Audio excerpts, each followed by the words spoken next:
आंख की ज्योति भी शिव है, हाथ की शक्ति भी शिव है, मन भी शिव है, मस्तिष्क भी शिव है, श्रद्धा भी शिव है, भक्ति भी शिव है। इस पूरे ब्रह्मांड में हर तरफ केवल शिव ही शिव हैं। शास्त्रों में इन्हें जगत पिता भी कहा जाता है। इन्हें ही ज्ञान की सूरज कहा गया है। वह भोलेनाथ ही संपूर्ण जगत की आत्मा कहलाते हैं। श्रावण माह में जगत पिता शिव परमात्मा से हर कोई वरदान पाने की इच्छा रखता है। कहते हैं इस पावन महीने में जो सदाशिव को पा लेता है उसका जीवन से तनाव हमेशा के लिए दूर हो जाता है, क्योंकि हिंदू धर्म के शास्त्रों में भोलेनाथ को तनाव प्रबंधन के सबसे बड़े गुरु कहा जाता है। कहा जाता है तनाव मानव जाति को आधुनिक जीवन शैली के परिणाम स्वरूप मिलने वाला एक अवांछित प्राकृतिक उपहार है, जबकि तनाव से मुक्त रहना कठिन है। लेकिन अगर आपके सिर पर भगवान शंकर का हाथ है तो किसी भी तरह का तनाव आपको छू भी नहीं सकता।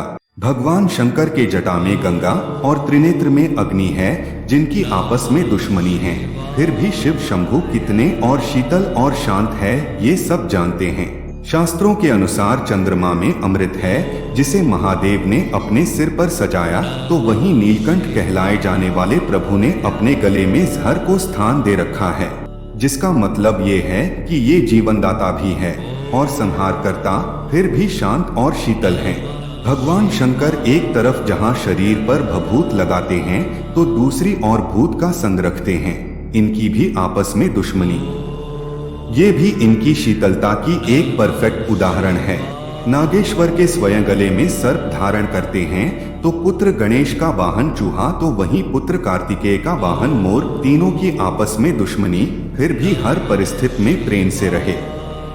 नंदी बैल और माँ भवानी का वाहन सिंह, दोनों में दुश्मनी, दोनों की तनाव मुक्त। एक तरफ तांडव और दूसरी तरफ गहन समाधि, विरोधाभास, हर पल गंभीर, तनाव का प्रश्न ही नहीं। देवाधिदेव होकर भी स्वर्ग में नहीं, हिमालय में रहते तपलीन रहते। किसी मोह से बंधन नहीं, बंधनों से ही तनाव पैदा होता है। भगवान विष्णु इन्हें प्रणाम करते हैं और ये भगवान विष्णु को प्रणाम करते हैं। भोलानाथ के आसपास सारे तनाव पैदा करने वाले रहते हैं, फिर वे हर तरह के तनाव से मुक्त रहते हैं। अब इससे बड़ा तनाव प्रबंधन का सूत्र और क्या होगा।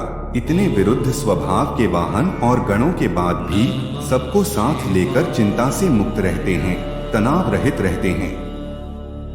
मगर इनके विपरीत हम यानी मनुष्य लोग स्वभाव वाले सास बहू, दामाद ससुर, बाप बेटे, माम बेटी, भाई बहन, ननद भाभी इत्यादि की नोकझोंक में तनावग्रस्त हो जाते हैं।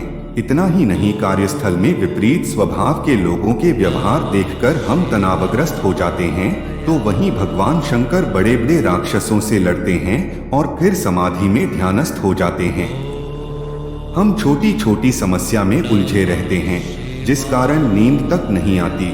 इसलिए कहा जाता है श्रावण मास में भगवान शंकर की पूजा करनी चाहिए व शिव जी के गुणों को भी जीवन में धारण करने का संकल्प लेना चाहिए, जिससे जीवन में कभी भी तनाव का सामना ही न करना पड़े।